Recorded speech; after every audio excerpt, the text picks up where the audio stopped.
Brother, only tell us about the take the motel ekle the their sitel meeting eri the era the mall the lulu. Ubu the mama dasal ngarayang the mra lungil kap singe rubak rubak gimral mokodong yang klem relal sigang gimral lodar saring ramam legorgao gimral mrenga sule merubak relal sils. Tuesday ada mal Dios lingia Holy Week rubak relal week magimral di mrenga sule memral di moltro klaklangar ramam.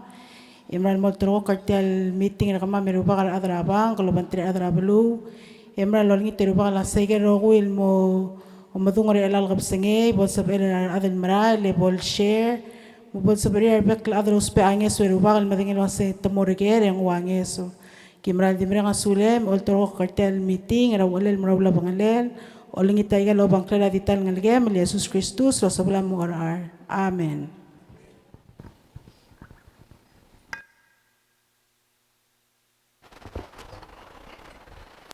Thank you. Well, good evening, everybody. Ooh, is that too loud, or is that okay? How's that? Is that better? Okay, good. Thank you so much for joining us tonight. Thank you to Senator Basilius and Delegate Lee Asobele as well. Thank you for joining us. Thank you to the board members who are here on my right. Thank you to the staff who are here as well. But thank you most of all to the community that are here, both in the room and also I think we have some TV cameras here as well so people can watch this at home. This is a bit of an experiment. I've had the fortune of living in, I think Palau is now the 11th country that I've lived in. But I've traveled to, I think, 70 countries and worked in many of those. So one of the things that I've learned as I've moved around the globe, every single country is different and unique. So when I come and get an opportunity to live in a new country, I try not to do what many foreigners unfortunately do, which is they come with a very arrogant attitude that they know all the right answers, they know how things should be done, and they immediately land in a new country and start telling the local population they should do it this way or that way. And instead, my approach is rather different. I spend normally the first 6 months just trying to listen and learn about the local culture, the society, the community, because I know a lot about banking. I'm a very technical, experienced banker, but I don't know a lot about Palau. So I can only try and help transfer some of my expertise when I understand how best to apply it for the local culture and society. But now it's time for me to change gears a little bit because I've been here 7 months. Which brings me to a second principle of mine, which is I don't believe that bankers should sit in their office like an ivory tower behind the desk and expect the customers to come to bank. I believe bankers are just regular members of the community. So we should be going out to the community, talking to the community about some of the things that we're doing, some of the things that we see are priorities, but also reaching out to find out what are the things that are on your minds. What are the things that you like that we're doing? What are the things that we need to do better? And so this is the first step in that process. And so at the end, please make sure you let us know, was this helpful? Were the things we could have done better? Should we do it again, or should we do it in a different format? But in the meantime, hopefully this evening will be a bit of an education and raise some issues that may already be on your mind. So let me talk a little bit about the structure of the evening. I'm going to present this evening in 2 sections. The first section is just to give everybody some context. What I mean by that is there's an old parable of blind men who first come across an elephant. And depending on which bit of the elephant that they first touch, one blind man thinks that the elephant is like a spear because he touches the tusk. Another one thinks it's like a rope because he touches the tail. Another one thinks it's like a tree trunk because he touches the leg. And really, the message here is that there's no point in discussing banking or anything else unless we just step back and have a bit of context. So the first section, I'll just try to provide a little bit of context.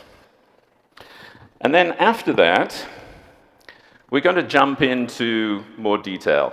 This is not going to be a high-level discussion. I really want to get down into grassroots issues that affect everybody on a day-to-day basis in Palau. Now, in the ancient days, they believed that the world was made up of 4 natural elements: fire, water, earth, and air.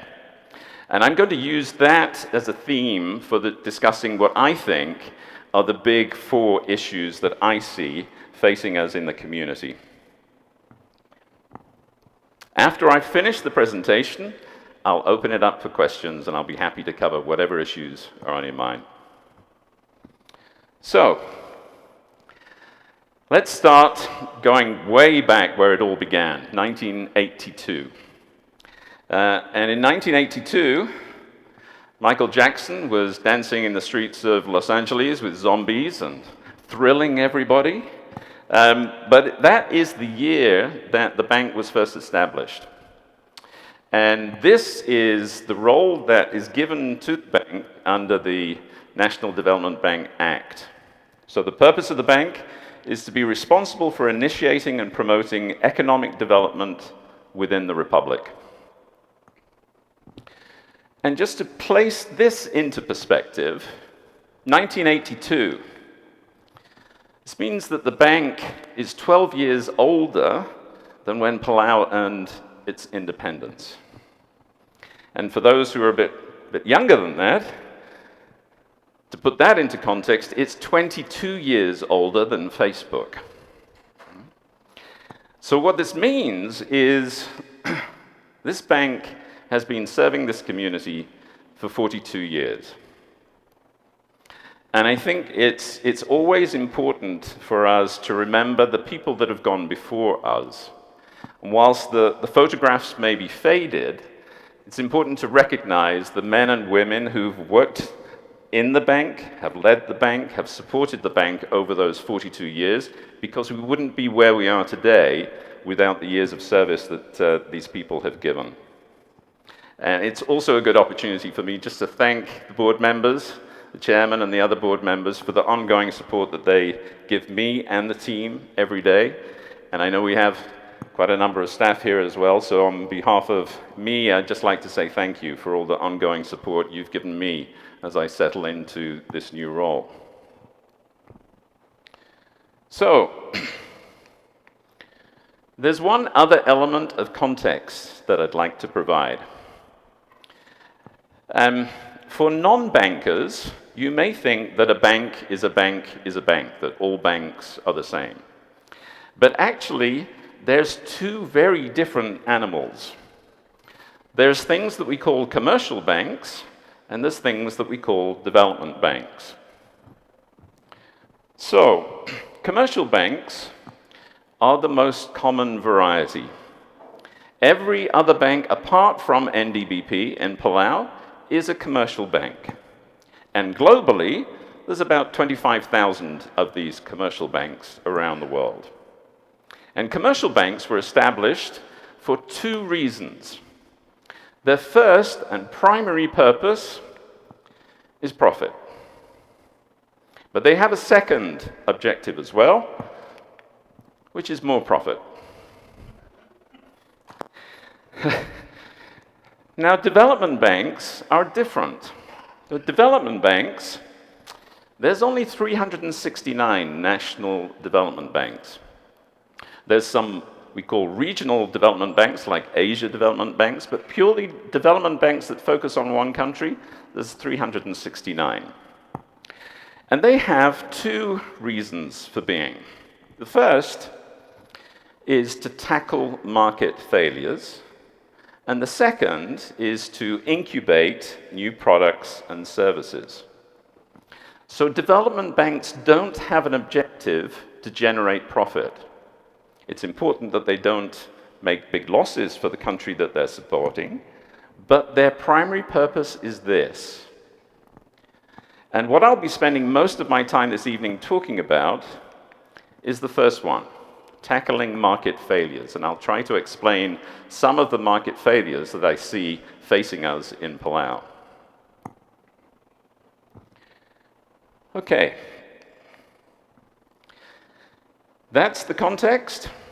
Now it's time to dive into some of the details. And as I mentioned before, we're going to do it by covering these 4 core elements, 4 core themes as to what I think are the big issues facing us. I'm going to start with the fire element. Now, when I was thinking about how to explain this to you, the first image I thought of was this, a leaking water bucket. And then I thought again and said, no, actually, I think the picture should look something like this. It's a gushing dam with water spewing out as fast as it can. And the issue is, to put it in context, what I see every day in banking is a reflection of what takes place in the natural environment. So in the natural environment, we see lots of examples of cycles. It's the waxing and the waning of the moon, rising of the tide, falling of the tide. We also see the water cycle, the water evaporating in clouds, falling in rain, collecting in the oceans and rivers, and evaporating back again. And those cycles normally should be reflected in banking. So the traditional banking cycle is that banks collect deposits, they use those deposits to make loans to businesses and to individuals, and those businesses and individuals then place deposits back in the bank for their bank to recycle back into the community. But the problem for Palau is that that cycle is broken. So what is happening in Palau is deposits are being placed into the commercial banks, but unfortunately, most of that money is flying away offshore. It's not being recycled back for the benefit of the community. And just to put some numbers around this, if we add up the total amount of deposits from the government, from businesses, from individuals, total amount of deposits for Palau is about $330 million. And of those deposits, 90% goes offshore. Only 10% is relent back to support the development of the community. Now, why is that? Well, it goes back to what I mentioned before. Commercial banks find it more profitable to use the deposits from Palau to make loans in Guam and Hawaii and offshore than it is for them to lend money back to Palau. Now, I've been a commercial banker for many years in my life, and I don't blame the commercial banks for what they're doing. They're acting in an entirely rational way. And we need to understand why it is that we're not encouraging banks to lend here, and there's 3 reasons. The first reason is that foreigners can never own land in Palau. So foreign banks simply have no benefit by providing loans secured on property and real estate, so they can't mitigate their risk. The second reason for them not lending is it's very hard to assess the risk of businesses. We have a lot of small and medium-sized enterprises here that are still learning how to run a business. And unfortunately, most of those businesses don't provide any financial statements. So it's very hard for banks to assess, are they a good quality customer or will they default on the loan? And then there's one final thing which I'll touch on a little later, and that's something called the usury law. In Palau, we have something that is intended to protect borrowers. because it caps the maximum interest rate that banks can lend. Unfortunately, for the foreign banks, they don't think that rate is sufficient to cover the risk. Therefore, they simply take the deposits from Palau and they use it to make loans offshore that are more profitable and less risky. So we should be grateful that the commercial banks are here. We shouldn't be upset with them with this behavior, but we do need to recognize that this is a big issue for Palau. So,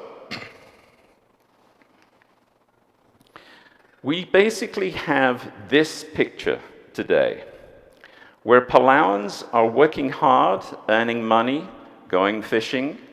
Any money they earn, they place into the bank accounts of typically the American banks, because they have very good branches, very good products and services.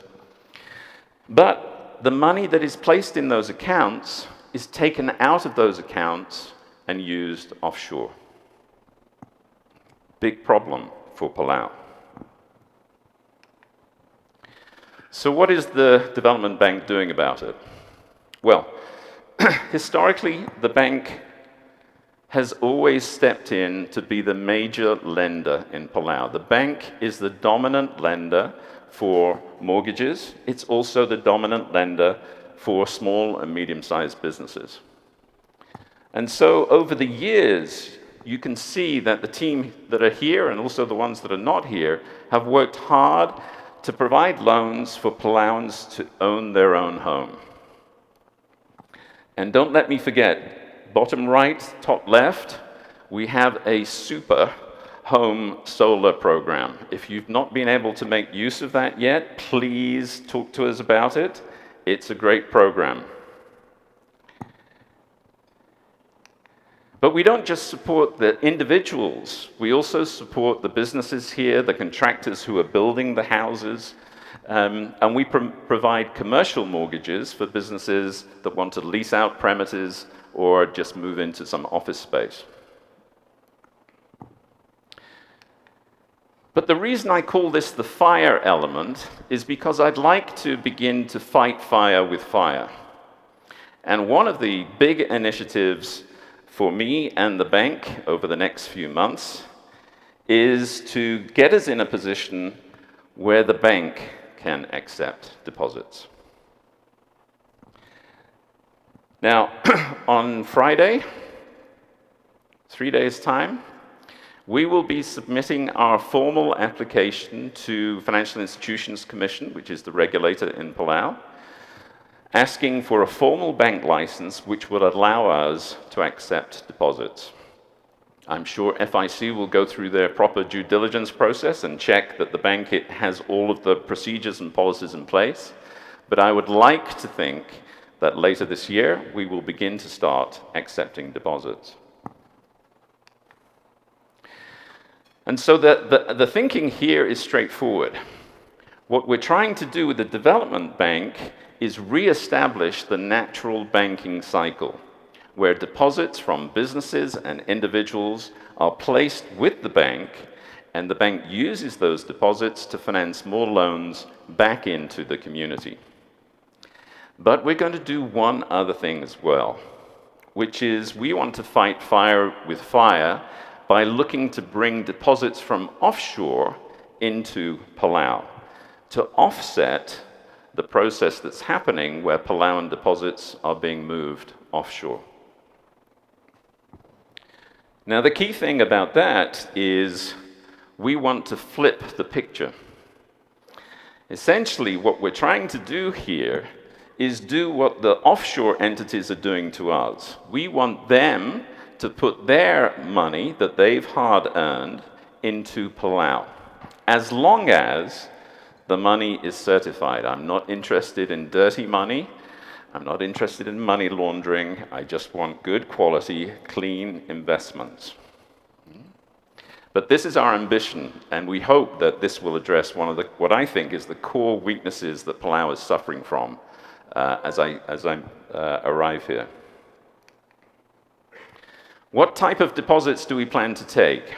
Well, remember, we're a development bank. We're not a commercial bank. So we make long-term loans, and we're intending to look for term deposits. What we won't be doing is we won't be competing with the commercial banks. We won't be providing checking accounts or debit cards or credit cards or ATMs or even short-term deposits. Why? Because the commercial banks already provide that service and they do it extremely well. And there's absolutely no need for state resources, scarce resources, to be used to compete with commercial banks that are already providing a good service in that area. But we will compete with them very hard for term deposits. So let's move on to the second element. I call this the water element. And this one, this theme, is really all about getting water circulating through the economy. And water, in this context, is cash and money. And the issue that I see for Palau, every day I hear concerns for people with leaking roofs or homes that they need to renovate. Other people I see drowning in debt, paying 18% interest rates for short-term loans from payday lenders. I see people struggling with medical fees, medical referral fees. And I see others looking to finance higher education costs or pay off scholarships. And I see this financial stress at the same time as people sitting in houses that have value more than the size of their mortgage. So really, if you think about it, whereas with our deposits, the dam is gushing open, all the water is flowing out, with our houses, the dam is closed. The water is not moving. It's stuck in bricks and mortar. Where there's value there, we just can't spend that value at the supermarket. So what are we doing? We have launched a new product. It's called Osisol Ludod. Is that right? Close enough, maybe. I'll call it home equity loan, if I may. But the idea behind this is, let's say you have a house that is valued at $100,000, and you've paid off some of your mortgage, and your mortgage balance today is $50,000. You have $50,000 between 50 and 100 that is tied up, not giving you anything. We will give you a loan as long as you can service the loan. I don't want people to get into debt because of or debt they can't service. But we will give you a loan for the unencumbered, meaning the available amount of value in your property. So probably up to, let's say, 80% of the value of your property. And this loan, the nice features about this loan is it will be a 10-year loan. The interest rate is 10%. But most importantly, you can use this loan for whatever is the important purpose in your life. So if you want to use this loan to repair your home or fix your leaking roof, please do. If you want to use this loan to pay for medical fees or higher education costs, please do. If you want to use this loan to buy a car or a boat, please do. But there's two elements to this I really want to emphasize. If anybody that you know is suffering from paying 18% interest for short-term loans that they have to pay every few weeks from payday lenders, encourage them to come and talk to us. Because we will refinance those short-term loans over 10 years at 10%. So they will save 8% on what they're paying today. And we think that this is a way to release that blocked dam in our system, to just get the cash moving around the system to meet the needs of the community. There's one other thing I'm going to touch on later, but this loan also has the potential to benefit the small and medium-sized businesses here, and I'll talk about that later. Now, there's one other element in terms of trying to encourage the water to flow. And I see Irene is here tonight, and I want to say thank you to Irene, because just after I arrived, I had a conversation with Irene, and Irene was the person who made me aware of this problem, which is, unfortunately, we're an aging society. And unfortunately, I see that as people pass away, there's a lot of financial stress on surviving family members, especially when the estate goes into probate. The legal system here is already overwhelmed with legal cases. And I see probate can take 2 years. Who really benefits? Probably the lawyers. But what I would, I see a lawyer smiling, but what I would like people to begin to raise awareness of is that there are mechanisms available that allow people to avoid probate when they pass. Now, we're not lawyers, we're bankers, but our role is to try and raise people's financial awareness about the decisions that they take or don't take. So we have produced a leaflet. It has 4 options for people to consider because everybody's personal situation is different.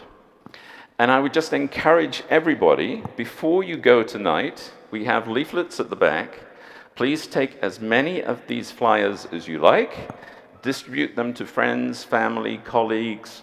I would really encourage people to begin to raise awareness about how we can avoid probate for the benefit of the community and just let that water and cash flow much more quickly. Okay, we've got 2 more to go. How are we doing? Everybody okay with me so far? I'm going to call this one the earth element, the third of the 4 that I want to cover. And I'm calling it the earth element because I want to talk about home construction. What I see in Palau is 3 fundamental issues that face us every day. And it's very important to the bank because we are the major lender for mortgages here. The first issue is the country is 30 years old, but we don't have a national building code. And because we don't have a national building code, we don't have standards for the very basic things that we need to construct houses that are suitable for our living conditions. If we had a national building code, we would have the right zoning, the right environmental elements. But more than that, we would make sure we had the right quality of materials, that the electrical arrangements were correct, that the plumbing was correct, that the footings could withstand landslides, that the roof was not going to blow off when there was a typhoon. We don't have these things. And this is really important as a community that we address this as fast as we can. The second element is I would be a very rich man if I had $1 for every time somebody talked to me about tourism, fishing, agriculture, and aquaculture. And I would really encourage Palauans to begin to think about the services sector. Now, just recently, there was data out that showed that the construction sector was the 3rd largest employer in Palau. And typically, I think when we think about construction, we think about Bangladeshi laborers digging holes and laying cement. When I think about construction, I think about the high-quality service jobs, architects, building engineers, property appraisers, draft persons, building inspectors. These are not jobs where you get your fingernails dirty. These are high-paying jobs that we have a lack of Palauan skill set here. So if we're trying to encourage offshore Palauans to come back into high-quality jobs, this services sector in the construction field would be a prime way for us to do that. And I would love to see PCC, for example, begin to develop a curriculum to encourage young Palauans to develop the skill sets in this area for the benefit of all of us. And then there's one other thing I want to mention, which is, as I move around Palau, I think the technical term is wonky. I'm not sure if that's a Palauan term. I see a lot of housing that is not exactly straight.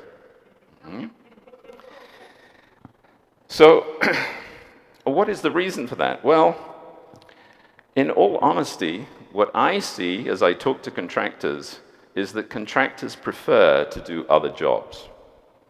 Building homes in Palau is simply not very profitable for contractors. And let's put ourselves in the contractor's shoes for a minute. If they have the option of building a road with a CIP contract, yes, they need some machinery, they need some concrete, they need some rebar, but building a road, normally there's not design changes halfway through, and normally you don't need a lot of different skills to build a road. But then, if you're asked to build a house, well, maybe halfway through the construction, the homeowner thinks, I'd like to move that wall over there, or I'd like a bigger window over here. And they have to be carpenters, they have to be electricians, they have to be roofers, they have to be plumbers, they have to be concreters, they have to have a whole range of skill sets to build the house. So, if you're a contractor, which one would you choose? So the best quality contractors that I see are all keen to get the jobs from CIP, building roads, which means that it's the new contractors. I mean, don't get me wrong, there are good quality home builders here, we just don't have enough. Okay. And because of that, I see problems in the quality of construction. So, what is the bank trying to do to help the community?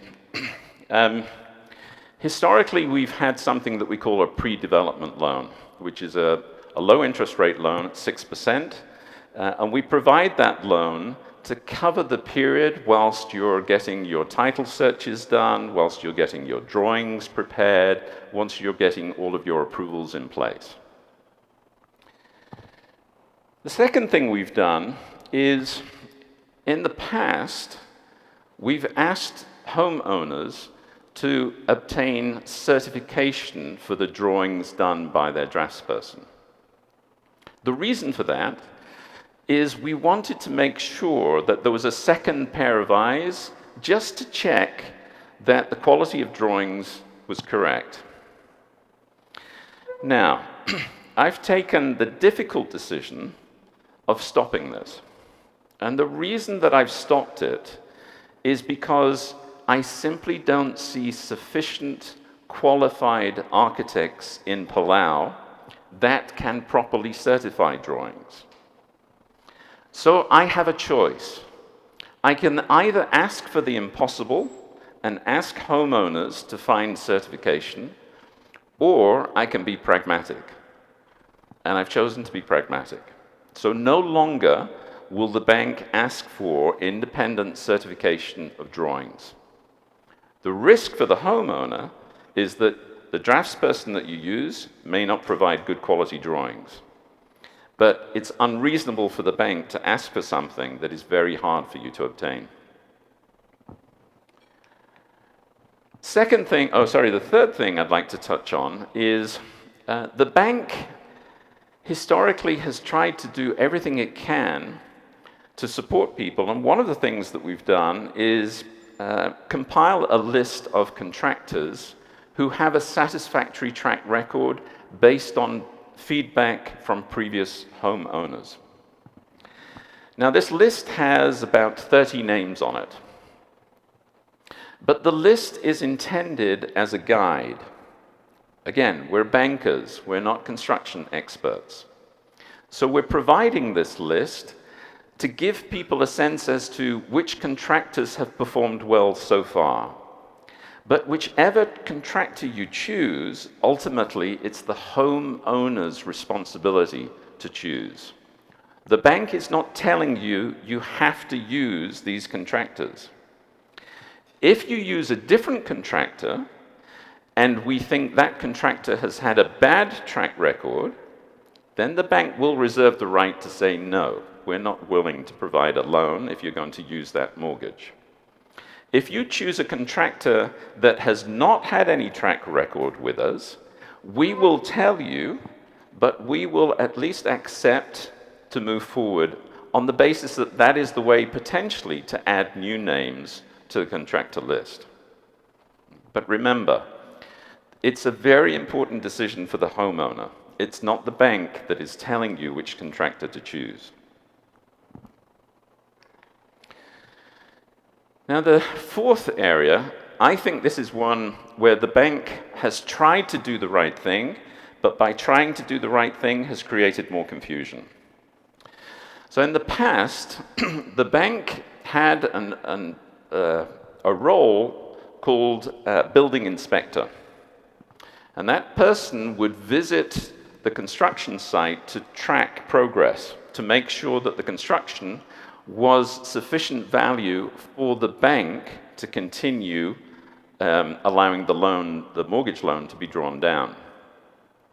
Now, the confusion arose because the bank was charging customers every time that person from NDBP visited the site. And so, understandably, for the customers misunderstood and thought that this person was there on their behalf. That person wasn't. The person was there to give the bank assurance that there was sufficient value for the bank to provide additional funding. So, what I've done is two things. Number one, the bank is no longer charging for visits by this NDBP person. Okay? To avoid any confusion, this person is visiting on behalf of the bank. Secondly, I've changed the title of the person. The person's role is now called NDBP Field Rep.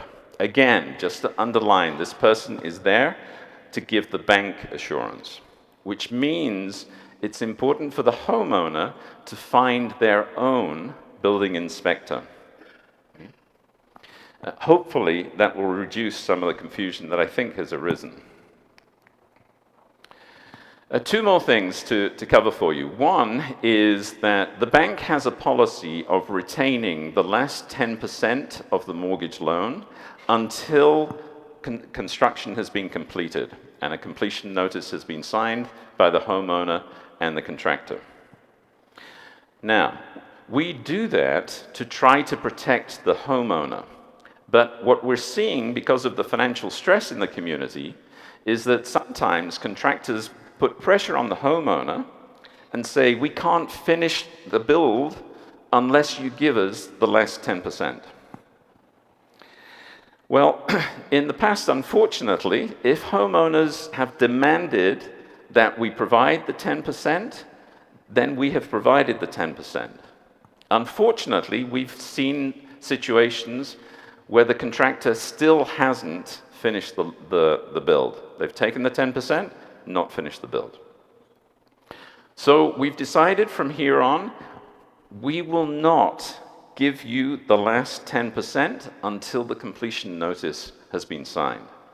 We're not doing it to be awkward or difficult. We're doing it to try to protect the homeowners. And we're just trying to be very clear that this is our policy, the reasons why we're doing it, and hopefully the contractors will understand. And then there was one other final issue that I noticed, which was even after the completion notice was signed, normally there's always a period where problems might arise. Maybe there's cracks in the plaster work, or the window doesn't close properly, or doors don't close properly. And homeowners, understandably, want the contractor to come back and fix these small items. But remember, the contractor is desperate to move on to their next project. It's the last thing they want to do, to come back and do these fiddly items. So now, we've introduced what's called a warranty bond, which means at completion, we will provide the last 10%, which can pay the contractor, but in return, the contractor has to give us a bond which lasts for 12 months. And that bond is the equivalent of 10% of the construction value.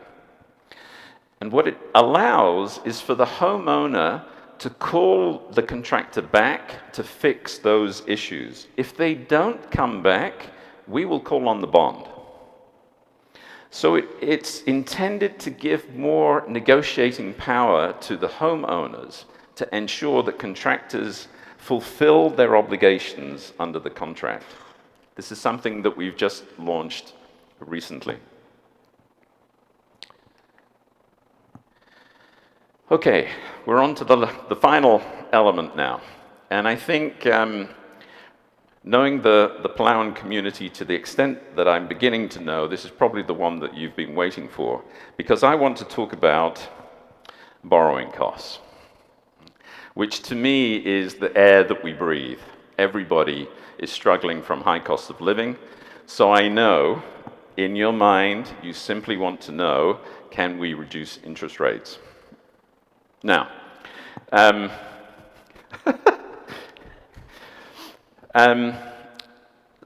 I was preparing these slides, I was thinking, I could stand here and try to give you a typical banker blah, blah, blah type of presentation about this topic. And I thought, no, I think you all deserve to know some real truths around this issue. So if you'll permit me, I'm not trying to be an overly technical banker, but what I'm going to do for you is just try to lift the hood a little bit so that you can see what's going on underneath the bank on interest rates. So bear with me. I'm going to do this by dividing the conversation into two parts. The interest rates that we charge to homeowners for mortgages and consumer loans, and then separately, the interest rates that we're charging to small businesses. Okay? And I'm going to start with the homeowners, the mortgages. And the best way to start is to have some perspective. What have we done so far in the 6 months since I've been here? Well, the first thing that we've done is we've cut the mortgage rate by 1%, from 10 to 9%. Now, you may think that's not a big deal.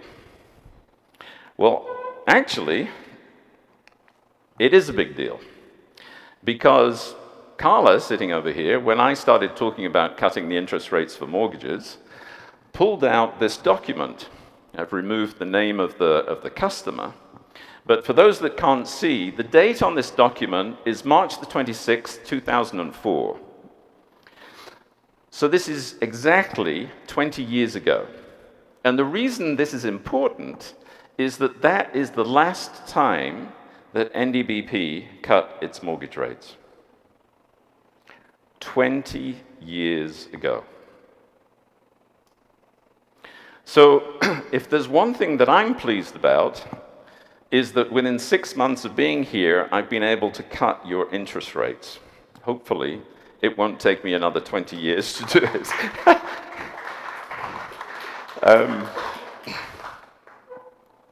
But I've done a few other things. The one thing that I've done, we talk about trying to encourage Palauans to return back to Palau.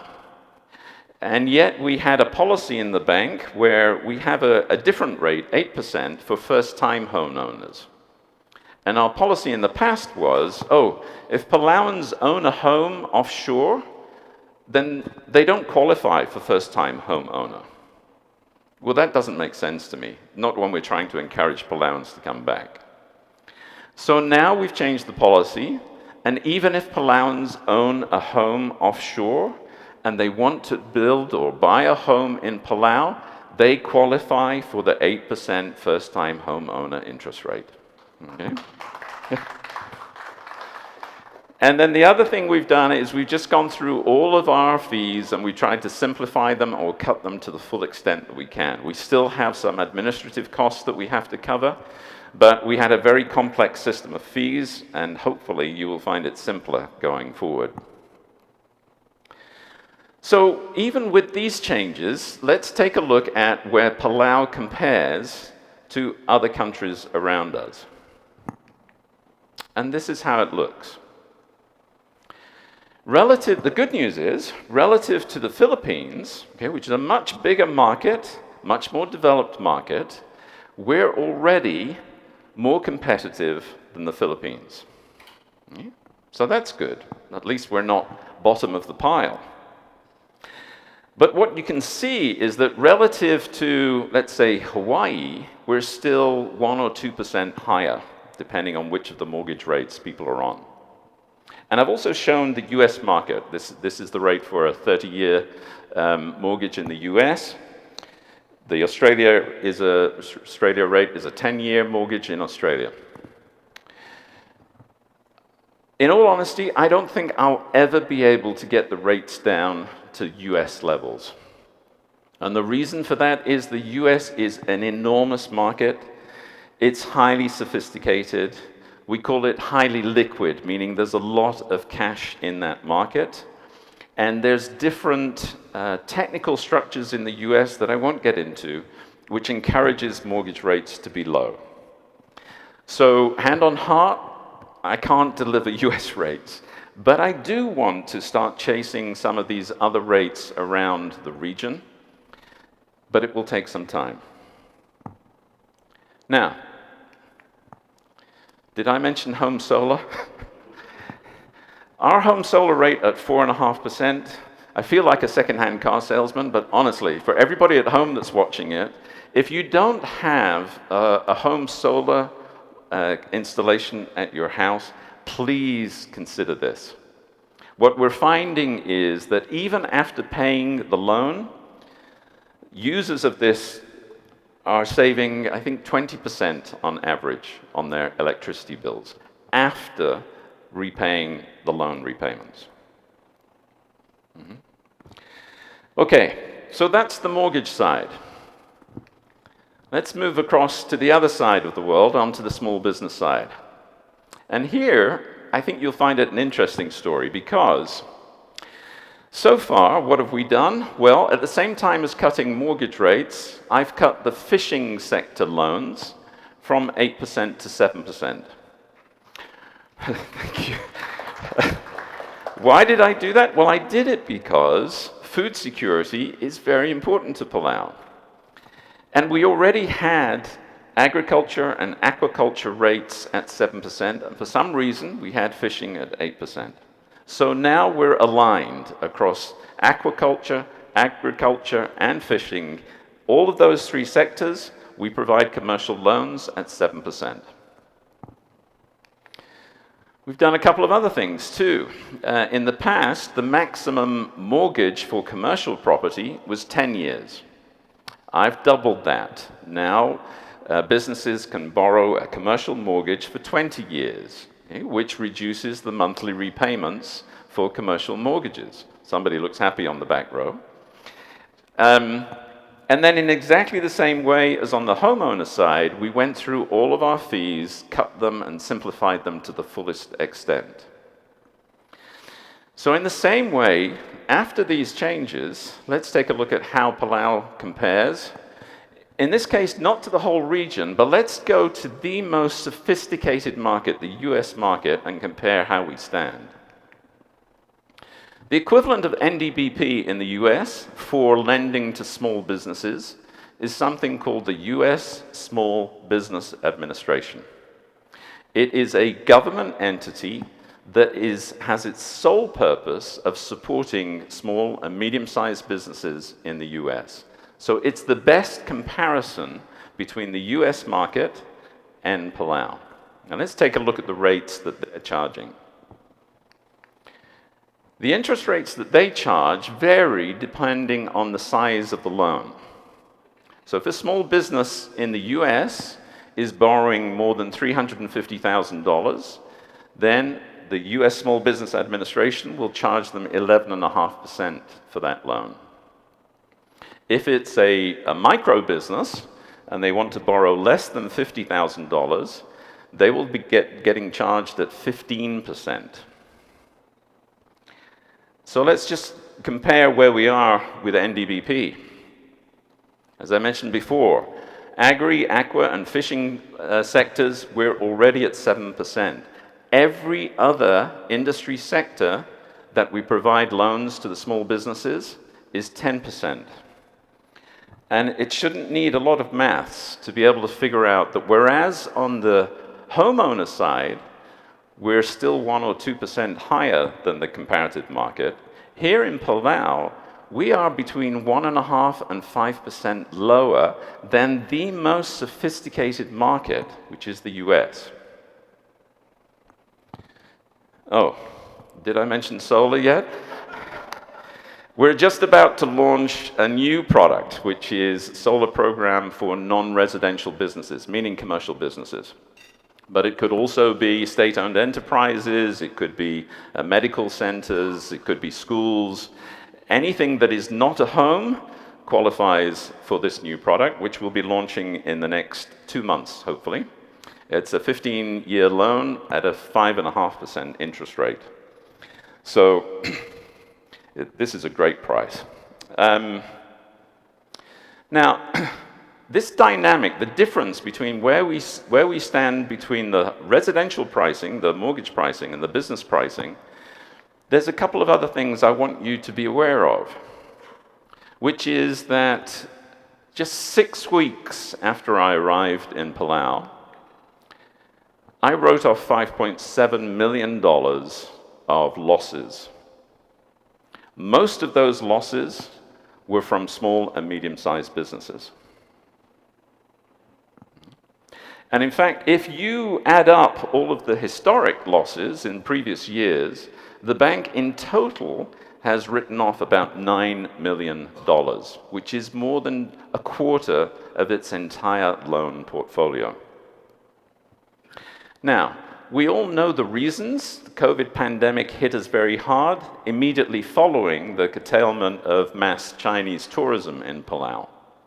So I'm not here to blame the small businesses. I'm simply here to educate and raise people's awareness that this is what the bank is grappling with. I'm not here to make a profit, but for NDBP, it's very important that we don't generate huge losses because it's just a big drag on government funding. And then there's, before I move off this, if anybody is at all concerned about the status of the bank, there's no need to worry. We're very well capitalized. We have a great management team in place, and we have a very good program to move us forward and leave these loan losses behind. But I wanted you to understand what it is that we're fighting with. There's one other thing that I want to talk about, which is the usury law. I mentioned it a little earlier. This is a law in Palau that legally caps the maximum interest rate that lenders can charge. And the law says that if lenders lend to individuals, they can charge a maximum of 18%. And that is why the payday lenders charge 18% for short-term payday loans, because legally they can't charge any more. But on the business side, it's a little bit different. For businesses, the law says the maximum that you can charge is something called the prime rate plus 4%. So that's gobbledygook. What on earth does that mean? Well, the prime rate is actually a rate that is set in the US. And it's the rate that the US says is the rate that banks lend to the best quality customers, like Coca-Cola. What you can see is that from March 22 to where we are today, that interest rate has increased quite significantly. So as we stand today, the interest rate is 8.5%. So let's go back and do our maths. What that says is that the law in Palau is any bank lending to a business can lend at a maximum of 8.5 plus 4, 12.5%. Whereas if they lend to consumers, it's 18%. And let me just throw up one other thing. Remember the US Small Business Administration rates? 11.5% to 15%. What that says is that what the US government is doing in the US would be illegal in Palau. They wouldn't be allowed to charge 15% to small businesses. Now, the reality is that this is showing you, I hope in a very clear fashion, the reason why foreign banks are not lending to small businesses in Palau. Because it's high risk, there's big loan losses there, and they can't price at the rate that they need to price to cover the risk. In fact, it's much better if they take their money elsewhere where they are not constrained by this low level of pricing. So by protecting ourselves, or thinking that we're protecting ourselves by capping the rates, we're actually damaging ourselves because we're not allowing or encouraging foreign banks to lend to our important small businesses. So, let me try and draw some of these themes together. What is the future direction that I'm planning to take for borrowing costs? Now, I think the TV is here, so I'm on TV. I'm not going to give any guarantees. I'm not going to give any specific dates. I just want to give you a sense as to what is the direction, what is my thinking on borrowing costs. On the mortgage side, or the individual side, I really want to continue reducing interest rates. And I mean not just for mortgages, I mean for first-time home owner mortgage rate, which is currently 8%, as well as the new home equity loan product that I talked about earlier. So going forward, watch this space because I really want to begin to continue to move these rates lower. I'm getting older, I can't afford to wait 20 years. But on the small business side, I'm going to take a different approach. I'm not going to increase interest rates, but what I will do and have been doing over the last 6 months is spending a lot of time inside the bank to improve the bank's risk management, to make sure that we don't have a repeat of the kind of losses that we've suffered recently. But over and above that, the next step for me, having addressed the issues inside the bank, is then to reach out to the small business community. I'd like to really try to reach out, improve their financial literacy, improve their ability to manage their own businesses, their own risks, so that they themselves don't suffer the financial stress of losses and a business that is not performing well. And it will be only later that I'll begin to consider reducing interest rates for small businesses because I believe we're already extremely, extremely competitive on the rates that we're offering to small businesses. So that's my thinking. No time frame, but that's the direction that I want to head in. And now, if the small business owners are concerned that they're not going to get a cut in interest rates, the one note that I would make is remember this home equity loan. If a small business owner has a home and they have availability under the value of the home relative to their mortgage, use the home equity loan. Borrow on the home equity loan. It's a 10-year loan. You can use it to restock inventory in your shop or materials for your business or to pay salaries. It doesn't matter as long as it supports your business. So think about it. This home equity loan is a very flexible product. That's why I've introduced it. So, I think it's time we begin to wrap this. What I've really tried to do is cover what I think are the big 4 issues that are really ground roots issues facing people in Palau every day. 4 fundamental elements. In terms of the fire element, I want to fight fire with fire. I want the bank to continue making loans, but I also want the bank to start taking deposits, not just from Palauans, so we can recycle back into the society, but also to bring money in from offshore to offset the deposits that are flowing out from the American banks. On the water element, I want to get this cash circling through the economy much faster. That's what this home equity loan is designed to do. Release some of the value that's pent up, blocked up behind the dam in the houses. In addition, don't forget this issue of probate. Don't forget the flyers at the end. If we can manage to see a society that reduces the legal fees after somebody has passed so that we can mourn the individual rather than have to fight the legal battles through probate, I think it would release a lot of stress for the community. On the earth element, I covered a variety of topics on the home construction space, National Building Code, the opportunities for high-quality jobs for Palauans in terms of architects or building engineers, property appraisers, and also this issue of the difficulties that contractors are having because, frankly, they would prefer to build roads rather than houses. And I hope you understood the reasons why we've made some of the changes that we have around our mortgage product. And then finally, in terms of the air that we breathe, the borrowing costs, the direction is on the mortgages, we're still 1 or 2% higher than where I would like to be. So my aim is to gradually bring it down over time. On the small business side, we are already far below, frankly, other markets.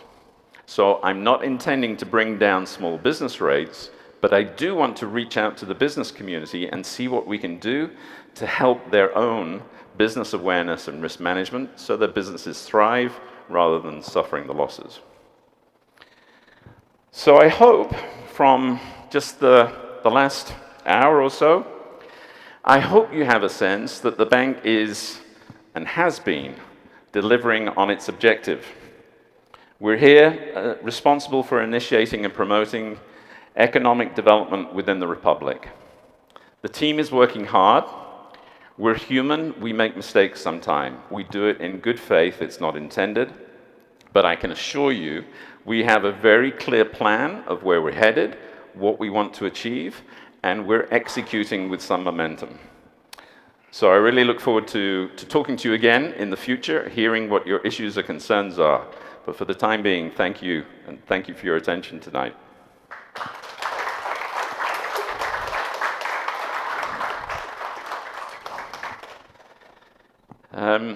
So that's my turn. Now it's your turn. Any questions, comments, issues that I can cover? There's a microphone there. If you. I think I can speak loud enough. Okay. Any ideas about the interest rate for the deposits? Not yet. One of the things that we have proposed, OEK are considering, is that the deposits placed at the bank benefit from a sovereign guarantee, meaning that the government will give a full guarantee that the bank will not fail, and any deposits placed at the bank can always be returned to the depositor. Depending on whether the government approves that proposal, it will have an impact on what interest rate we have to charge or offer to attract deposits, especially from offshore. So that's just one of the reasons why we don't know for sure. The other reason is we're still going through the process of obtaining FIC formal approval for the license. And I don't know how long that will take.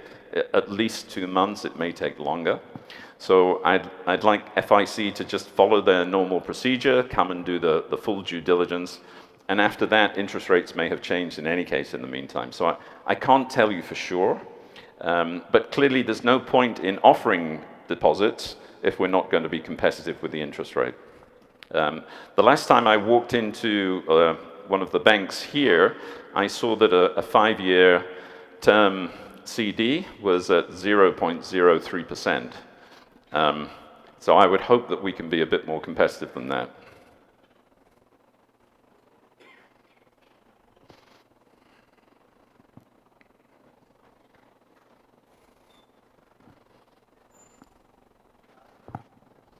Yes? Other questions? Let me ask another. Oh, surely.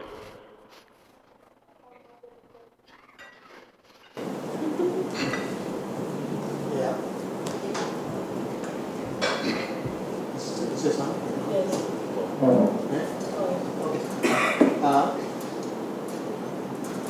Okay. We have homeowners, U.S. Department of Agriculture loans that you service to the bank? Good question. I think what you're referring to is a program that was working with the USDA. So the USDA is an agency from the US government that was providing an arrangement through the bank where they provided very cheap mortgage rates, very long-term, to low-income families.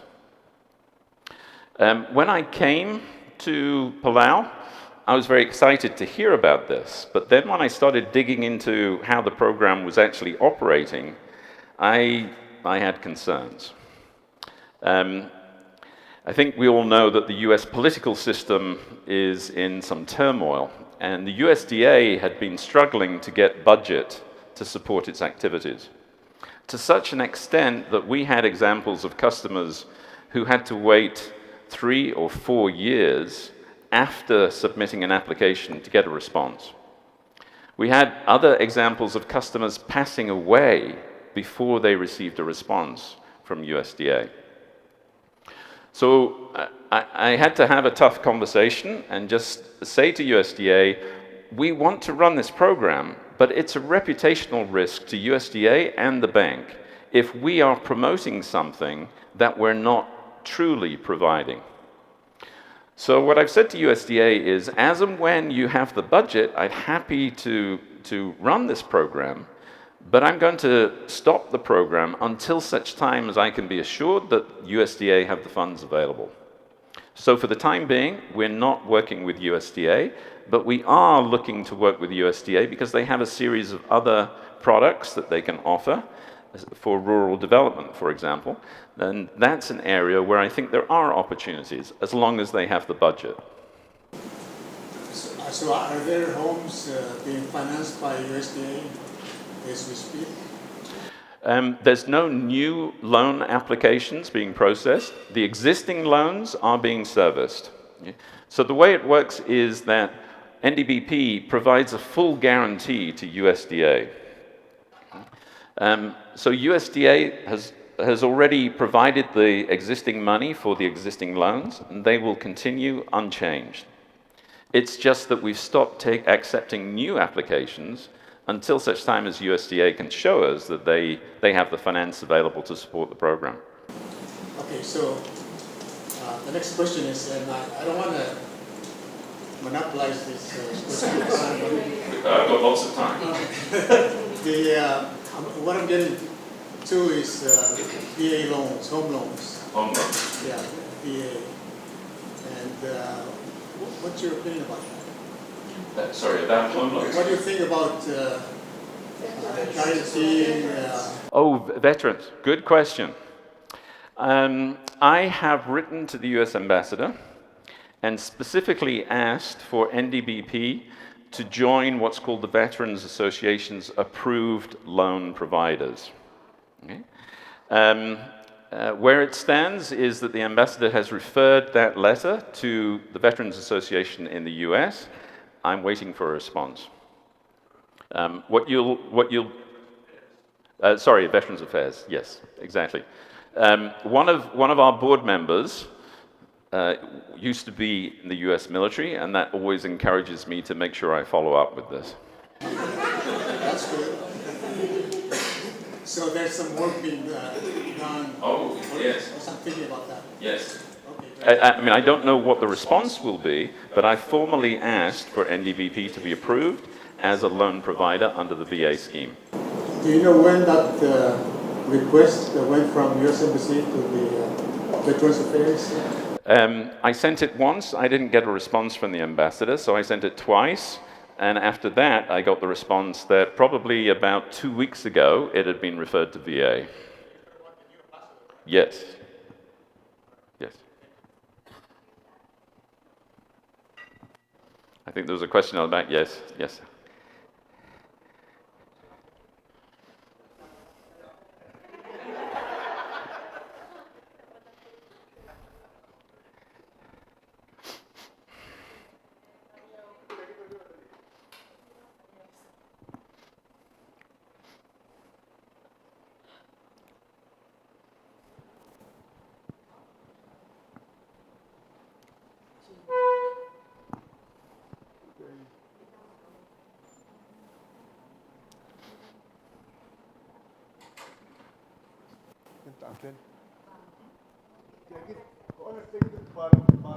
Ah.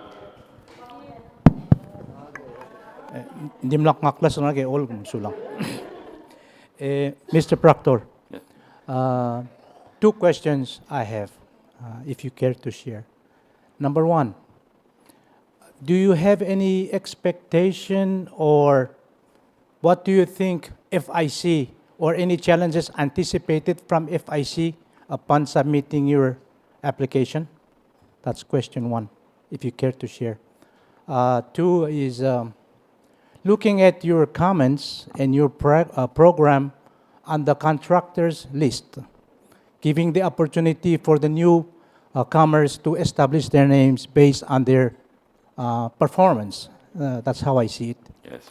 What are your thoughts if Palau had a contractors association like that of Guam, guaranteeing quality and workmanship and whatnot?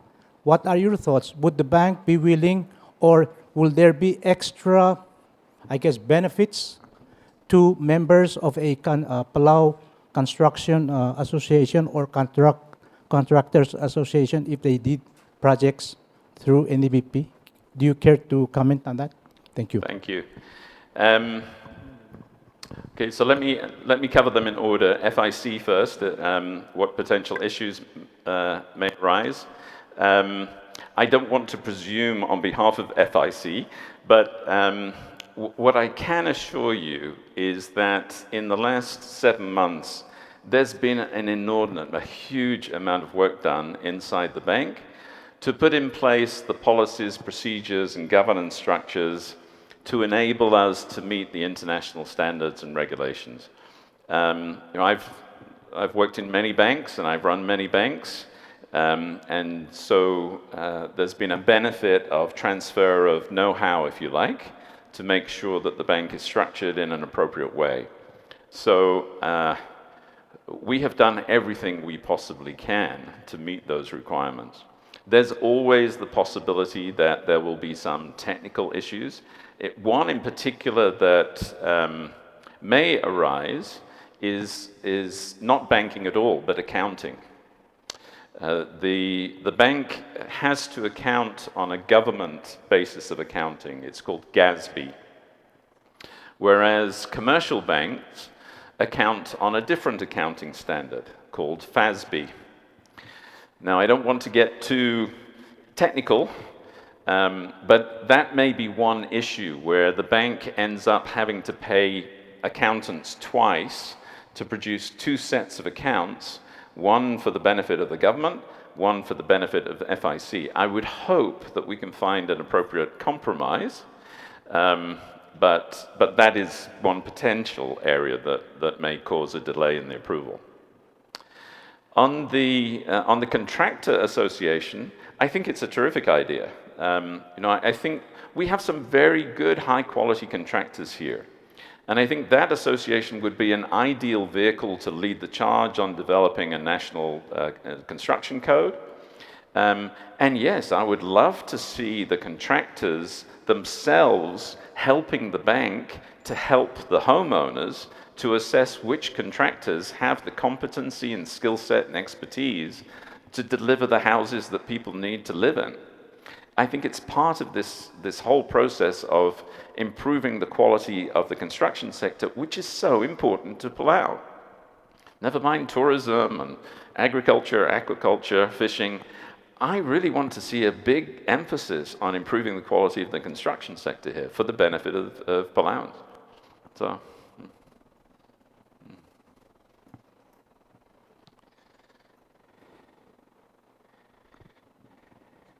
Yes. So, sorry.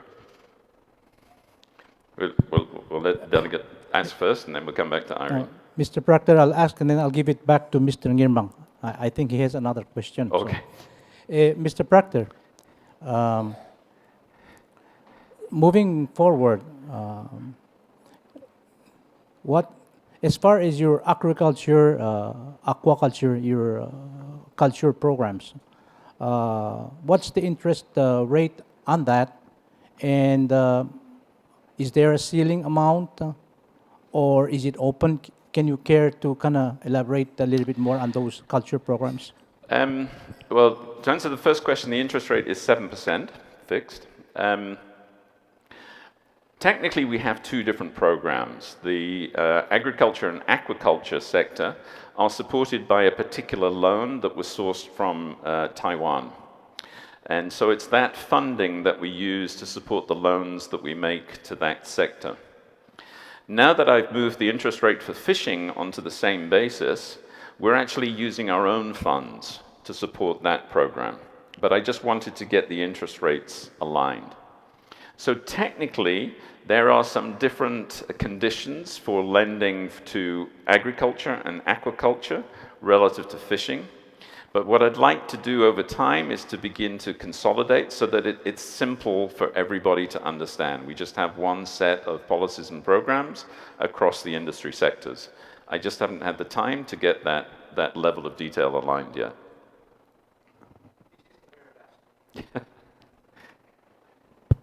Mr. Proctor, so as we speak, given this compact funding that we have just had the U.S. approve, do you think if we are creative enough, so our trust fund going to Raymond James, accruing interest based on performance, and then certain percentage after the interest is paid on that, is there's an idea of using that to invest in Palau through NDBP. Do you think that's feasible, doable, or what are your thoughts on that as far as expanding investment in Palau through our Palau funding, trust funds? Oh my, I could talk a lot about that topic.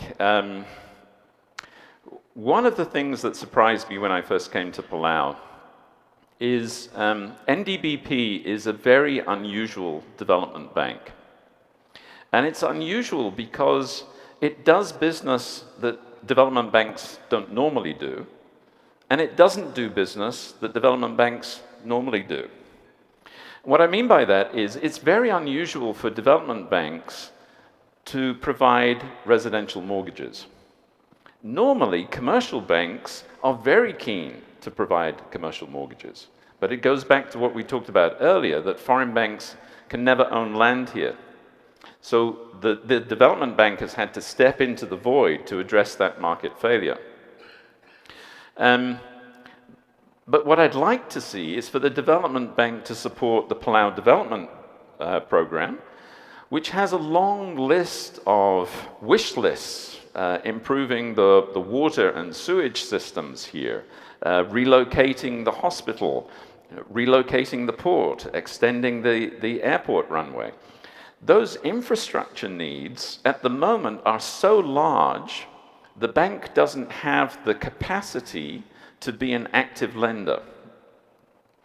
So we're in this unusual situation where for the business that we do today, we have more than enough capital. We don't need any more investment from government to do the business we're doing today.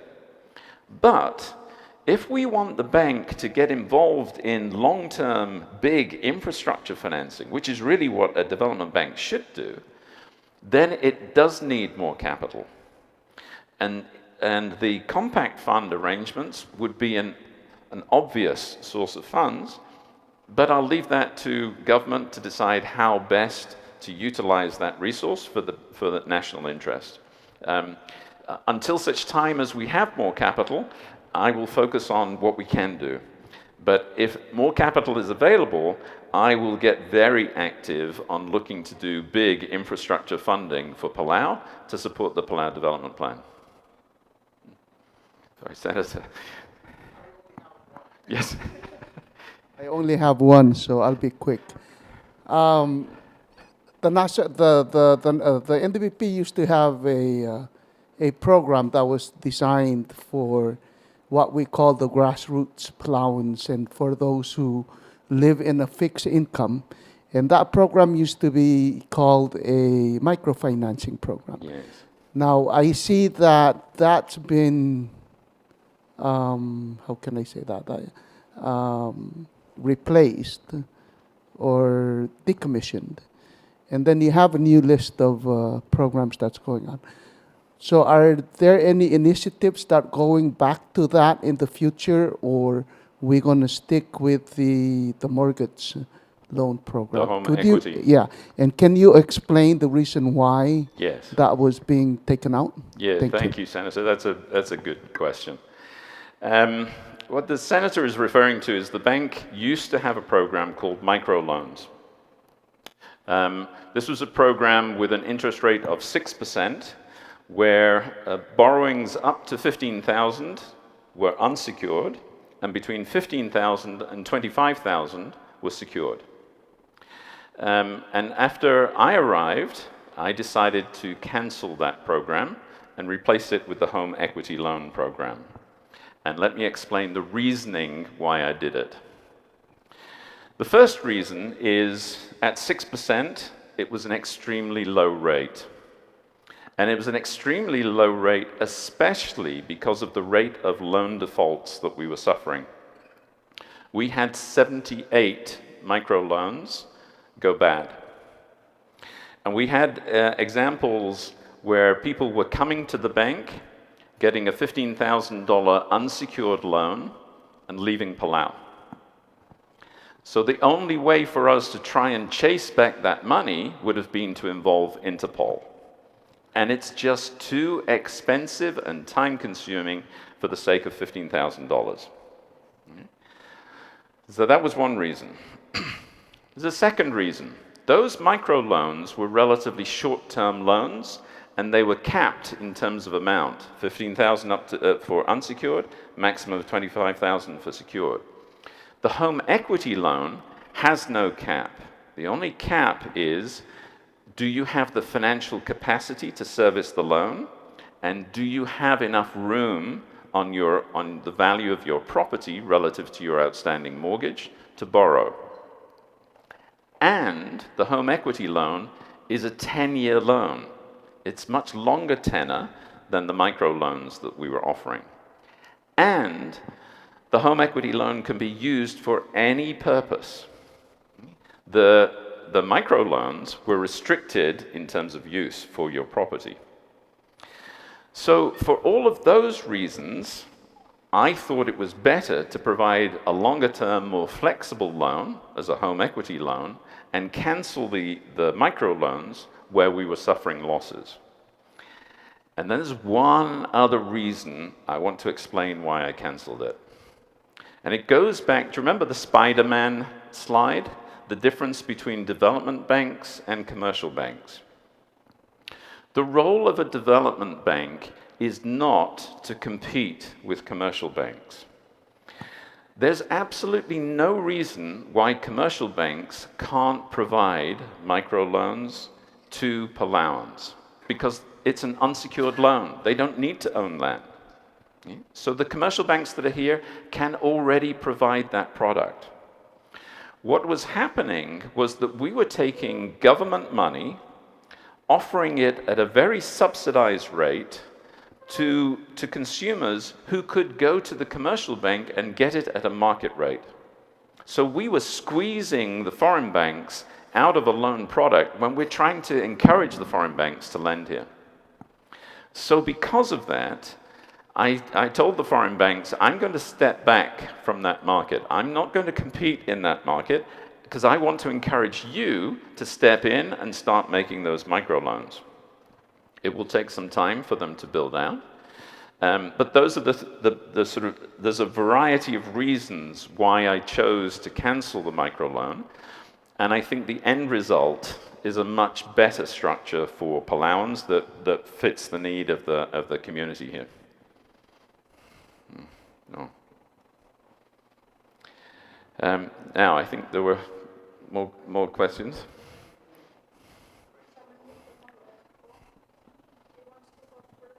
Okay, yes.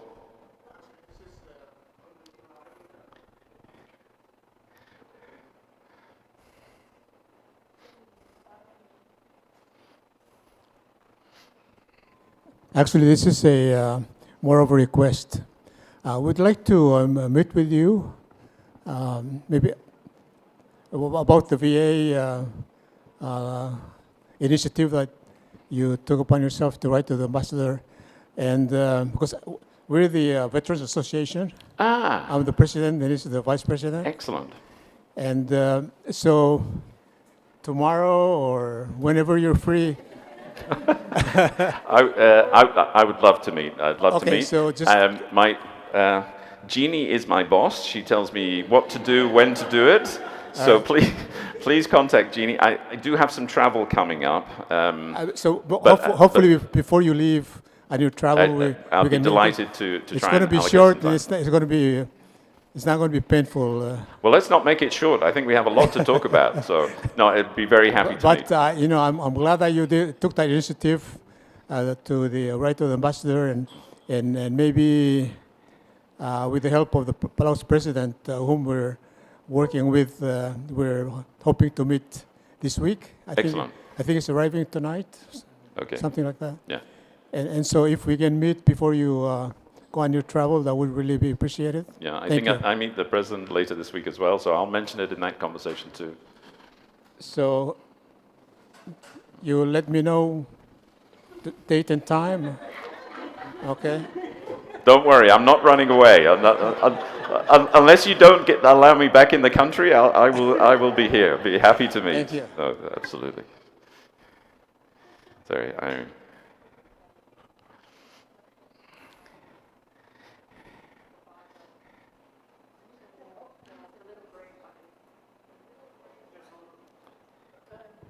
There we go. First of all, I want to really thank you, David Proctor, Mr. Proctor. I've been a client of the National Development Bank for a long time and have never seen such an exceptional presentation that covered everything we needed to know. So thank you. Thank you you. very much. And then I'll take this opportunity, since we have the congressman sitting behind me. There's a senator and then there's also a delegate. So two things. There was a former senator who passed away who reintroduced the building codes. So I really wanted to help him along to get it passed through Congress. And the things I heard, he's passed away, so it's sitting on the shelf in Congress. And the things I heard was there were contractors who were lobbying the Congress men and women to not pass the building code because they said it's going to increase their cost.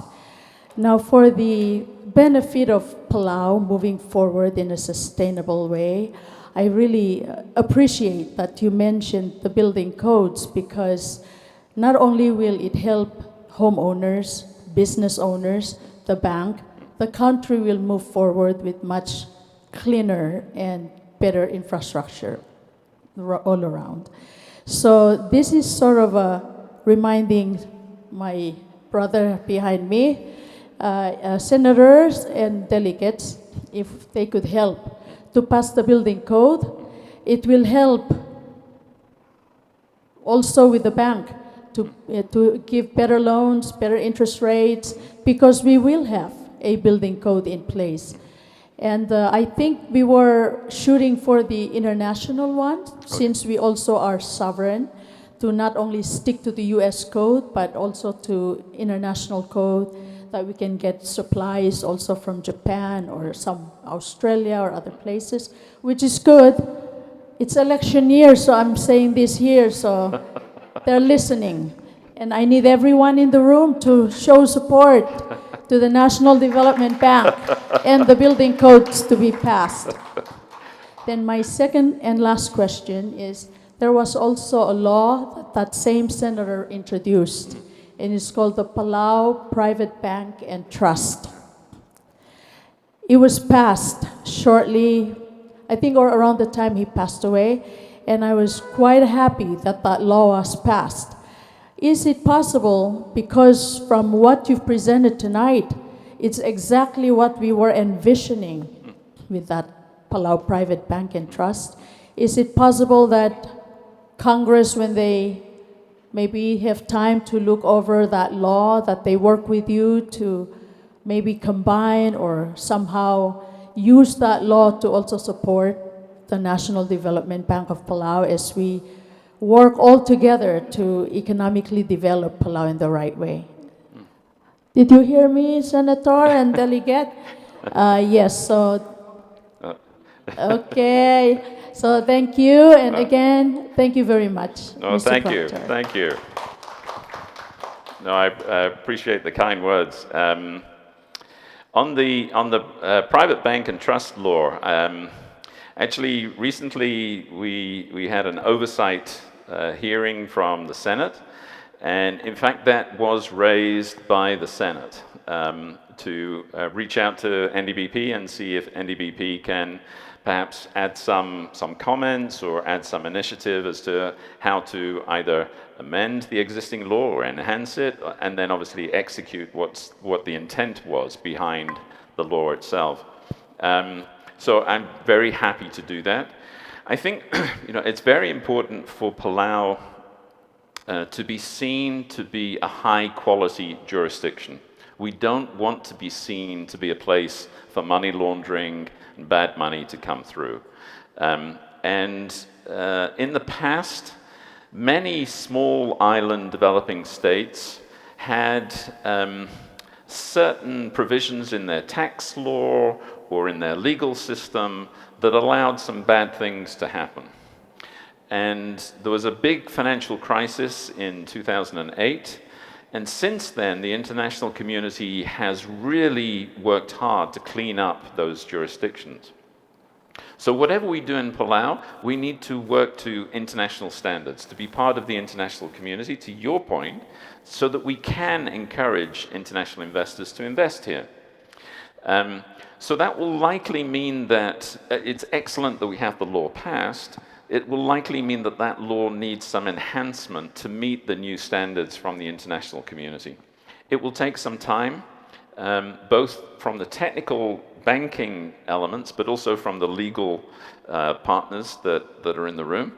It is on my to-do list. I hope you can see that I'm not slacking. I'm working hard. The team are working hard.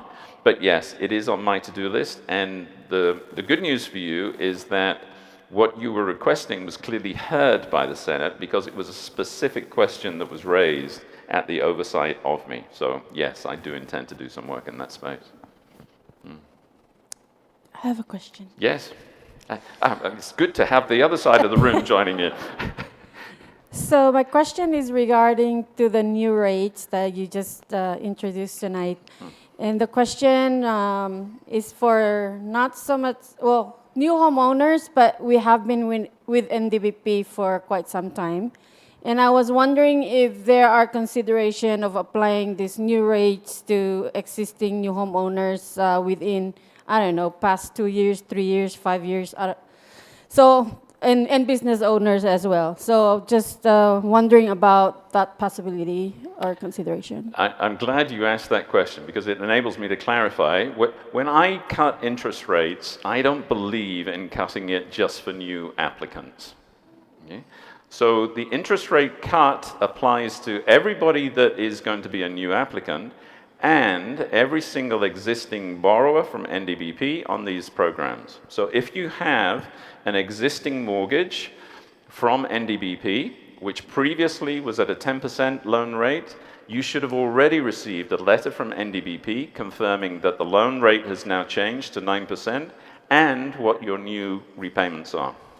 Okay, So if you haven't got that letter, to you call haven't got that letter. If you haven't got that letter, then to call NDBP. Please, Thank you. please.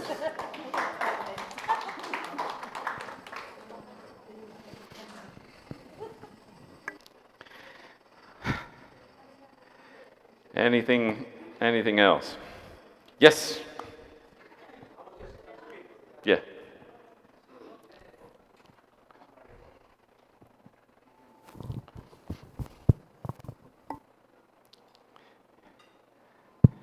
Mr. Proctor, as we were talking, I recall looking at the newspaper, and I saw Bank of Guam advertisement.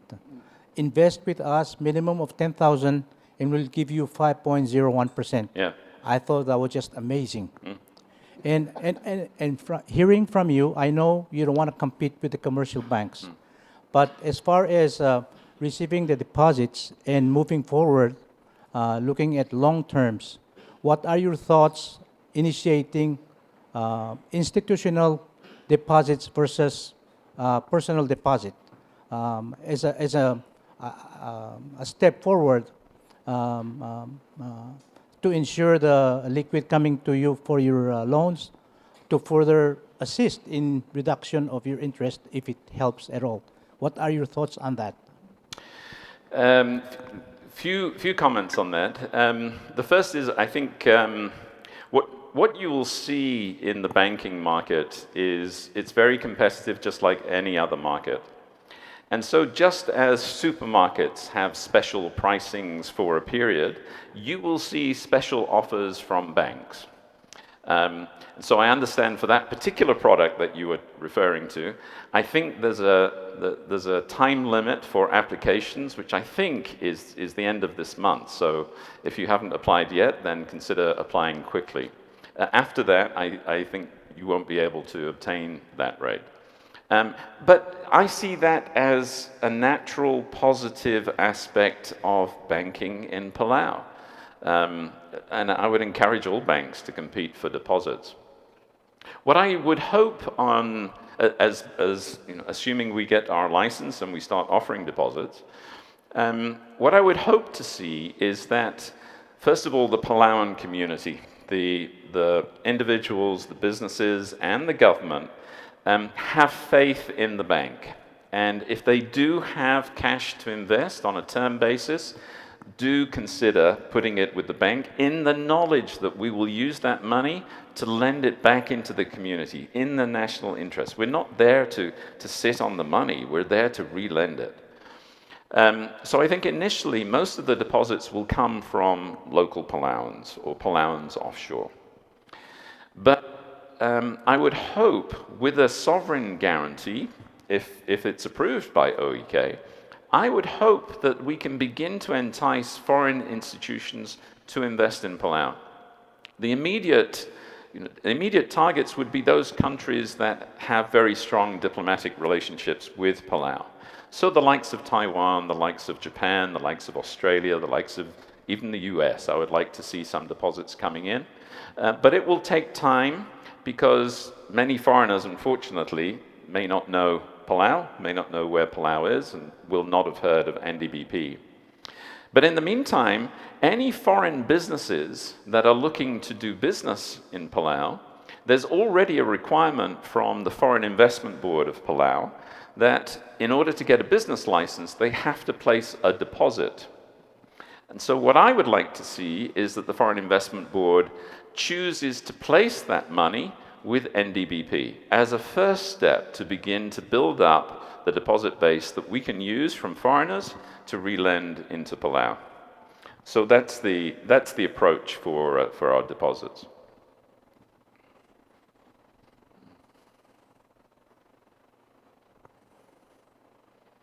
Please.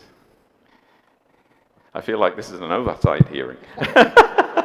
Mr. Proctor, Yes. you touched on something as an incentive for FIB to receive those deposits, and they apply criteria to applicants. And there was a bill that originated from the House, and it's in the committee, passed first reading, and it's in the committee. And the objective behind that bill was look at those deposits and deposit them in Palau Bank. That was the idea. Excellent. And from what we have gathered, there's a support. So it's a matter of time before coming out, and then it can benefit NDBP and Palau as a whole. That's really Thank you. encouraging. Thank you for that support. I mean, clearly we need to make sure we get this license approved. It's a big step for us on Friday. There will be a big celebration in the bank when we submit this license. The law has been passed in 2014. So it's taken 10 years for the bank to get to the point where it's applied for a license.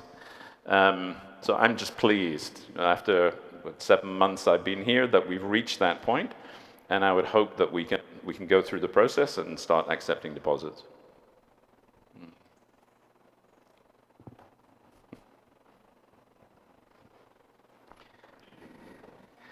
Is that it? Is everybody tired and ready to go home? I think so. Thank you so much for your time. Thank you.